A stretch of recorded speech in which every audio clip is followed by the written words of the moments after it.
Hello everyone, in this video I'm going to show you how to make your TikTok account public.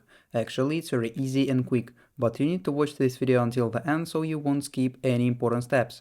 So first of all, you need to open your TikTok application, and then in this interface at the bottom right, click on the profile button right up here.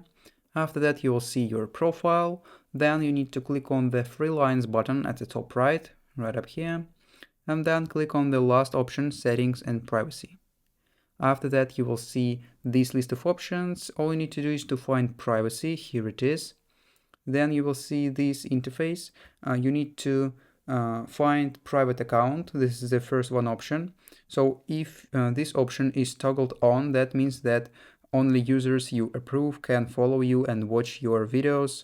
Your existing followers won't be affected. So actually, if you want to change your profile from private to public, all you need to do is to toggle off this option, and then you will see this menu. You need to click on the switch button, and after that your account will become public.